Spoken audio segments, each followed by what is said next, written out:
University में आपका स्वागत है। मैं दीपक पाटिल आज हाजिर आपके सामने पैलियोलिथिक एज राजस्थान की पूरा पाषाण काल का तीसरा और अंतिम स्टेज अपर पैलियोलिथिक एज के साथ। आज हम अपर पैलियोलिथिक एज के बारे में पढ़ेंगे। अपर पैलियोलिथिक एज को कुछ पूरा पाषाण काल कहते हैं। इसे ओल्ड पैलियोलिथिक अपर एज भी कहेंगे और इसका जो कालक्रम है वो 40,000 ईसा पूर्व से 10,000 ईसा पूर्व के बीच में है। यानी ये राजस्थान की माध्यमिक शिक्षा बोर्ड द्वारा जो पुरानी बुक है उसमें 45,000 ईसा पूर्व से लेकर 10,000 ईसा पूर्व के बीच में बताया गया है। अब अपर पैलियोलिथिक एज को ब्लेड कल्चर कहते हैं। नाम से ही पता चल रहा है कि इस काल अवधि में ब्लेड यानी ब्लेड के टूल्स ज्यादा रहे। अब अपर पैलियोलिथिक एज की दो प्रमुख विशेषताएं हैं। एक आता है कि आधुनिक जो होमो सेपियन मानव है उसकी उत्पत्ति किसी एज में हुई है, अपर पैलियोलिथिक एज में। और दूसरे, अब नए चकमक उद्योगों की स्थापना होने लगी। अब चकमक उद्योग कहने का मतलब अब जो टूल्स हैं उन टूल में थोड़ी सी चमक आने लगी, फ्रेशनेस टाइप। और भारत में जो अपर पैलियोलिथिक एज की सबसे पहले खोज की वो है G.R. शर्मा, गोवर्धन राय शर्मा, बेलून घाटी, जो वर्तमान पाकिस्तान के अंदर है। और राजस्थान में अपर पैलियोलिथिक एज की खोज सर्वप्रथम करने का जो श्रेय जाता है वो V.N. मिश्रा को जाता है, वीरेंद्र नाथ मिश्रा को। उन्होंने गुरदीप सिंह के साथ मिलकर ये अपर पैलियोलिथिक एज की खोज राजस्थान में करी। अब प्रमुख अपर पैलियोलिथिक एज की जो टूल आते हैं उसमें से सबसे इंपॉर्टेंट आता है बुरिंग, जिसे हिंदी भाषा में तक्षणी कहते हैं। ये छीलने के लिए और कुछ नक्काशी करने के लिए काम आता है। इसे कहीं कहीं ग्रेवर शब्द भी लिखा गया है। दूसरा आता है पॉइंट, इसको हिंदी में कहेंगे शल्क। तीसरा आता है फ्लैग नाइफ, यानी फलक है उससे बना हुआ चाकू, फ्लैग नाइफ। अब ये बने हुए थे चर्ड के, अगेट के, जैस्पर के और चैल्सीडॉन के। अब प्रमुख जो इसमें जो अंतर आया है, अब सुई और सुआ दोनों की प्रयोग मानव ने करना लग गया है। और हार्पून, जो मछली पकड़ने का कांटा होता है, मत्स्य माला भी कहते हैं कहीं कहीं, इसे हार्पून कहते हैं। एक हम अलग से वीडियो बनाएंगे जिसमें प्री हिस्ट्री की जितनी भी ग्लोसरी शब्दावली है वो सब एक साथ दे देंगे। और RSSM बोर्ड अब एक सवाल जरूर इसका पूछने लग गया है प्री हिस्ट्री के। और चट है, जैसे उन्होंने रोमन सुपरवाइजर में चट का पूछा कि राम से कासल, अब राम से कासल कहीं नहीं मिलेगा, अब इसको तो कह देते हैं चट कहते हैं।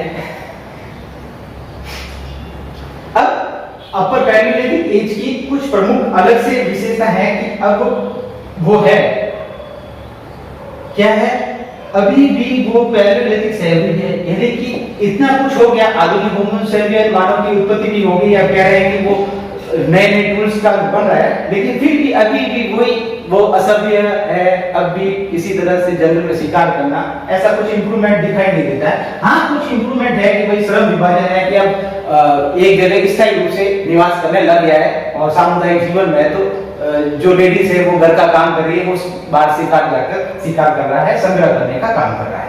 इसके अलावा इसमें सबसे अधिक है कि मैजिक ट्विस्ट, यानी अब जादू टोनों का प्रयोग होने लग गया है और शिकार तो वो करते ही थे।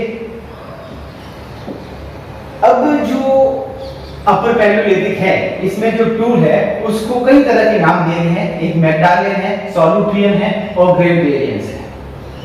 यानी ये अलग अलग विश्व की अलग अलग जगह है, उनके नाम पर इनका नाम रखा गया है। अपर पैलियोलिथिक एज जहां खत्म हो रहा है उसकी लास्ट स्टेज है, उसको मैग्वेलियंस या कहीं कि मैग्वेलियन शब्द आता है, उस कल्चर उस संस्कृति का है, पार्ट है।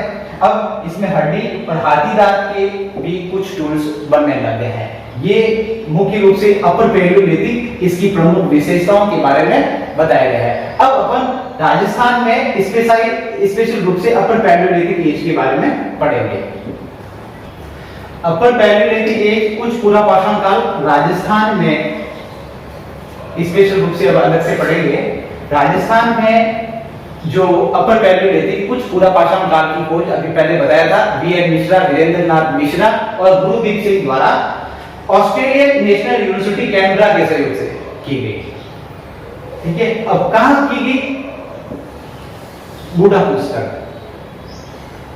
जो वर्तमान अजमेर के अंदर है। अब बूढ़ा पुष्कर की कुछ अलग से विशेषता है। अपर पैड्यूलेथी राजस्थान में इसका जो चाकू है, नाइफ है, वो क्वार्टजाइट पत्थर है उसका बना है। बाकी स्पेशल अपर पैड्यूलेथी में चैल्सिडोनी और अगेट जैस्पर का प्रयोग किया गया है। लेकिन बूढ़ा पुष्कर राजस्थान में ये जो छुरी फलक नाइफ बनाया है वो क्वार्टजाइट का मिला है। और दूसरा जो अपर पैड्यूलेथी का सबसे प्रमुख जो टूल है वो है बुरिन, वो फ्लैग से निर्मित है।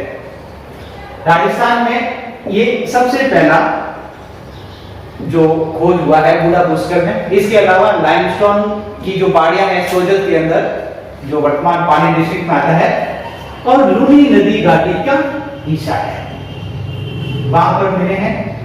अब तीसरा जो राजस्थान में प्रमुख अपर पैड्यूलेथी एज के बारे में जो जगह है वो आती है बागोर फर्स्ट।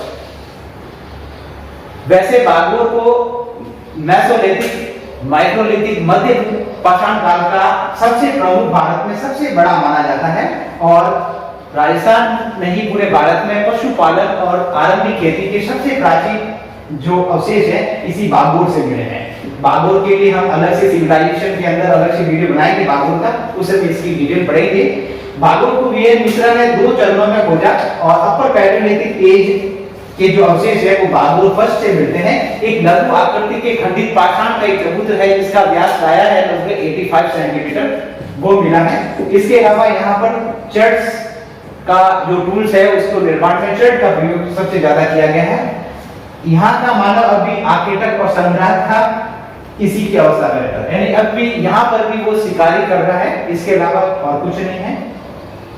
ये राजस्थान की जो अपर पैड्यूलेथिक की जो मेन जगह है उनके बारे में बताया गया है। इसके अलावा अपर पैड्यूलेथिक में कुछ रॉक आर्ट भी आती है, शैल गुफाएं जहां पर आदि मानव रहता था, वो प्रमुख है चंबल घाटी के अंदर। अब चंबल घाटी के अंदर चित्तौड़ और कोटा सबसे प्रमुख आता है। इसमें चंबल नदी घाटी में सबसे पहला आता है आलनिया, आलनिया कोटा के अंदर है। दूसरा आता है कोटाबाई भाग दर्रा टाइगर सेंचुरी के अंदर। तीसरा आता है रावत पाटा चित्तौड़ के अंदर। फिर आता है विलासगढ़। इसके अलावा आता है हरसोरा और समदा, ये है अलवर के अंदर। कपिल धारा है बूंदी बारा के अंदर, सॉरी। इसके अलावा बैराट जो विराटनगर वर्तमान जयपुर में, और लास्ट आता है बूंदी छागा नदी के किनारे, गड़गड़ा रॉक आर्ट जिसको कहते हैं। ये अपर पैड्यूलेथिक एज की इसकी जो पेंटिंग है वो मानी गई है।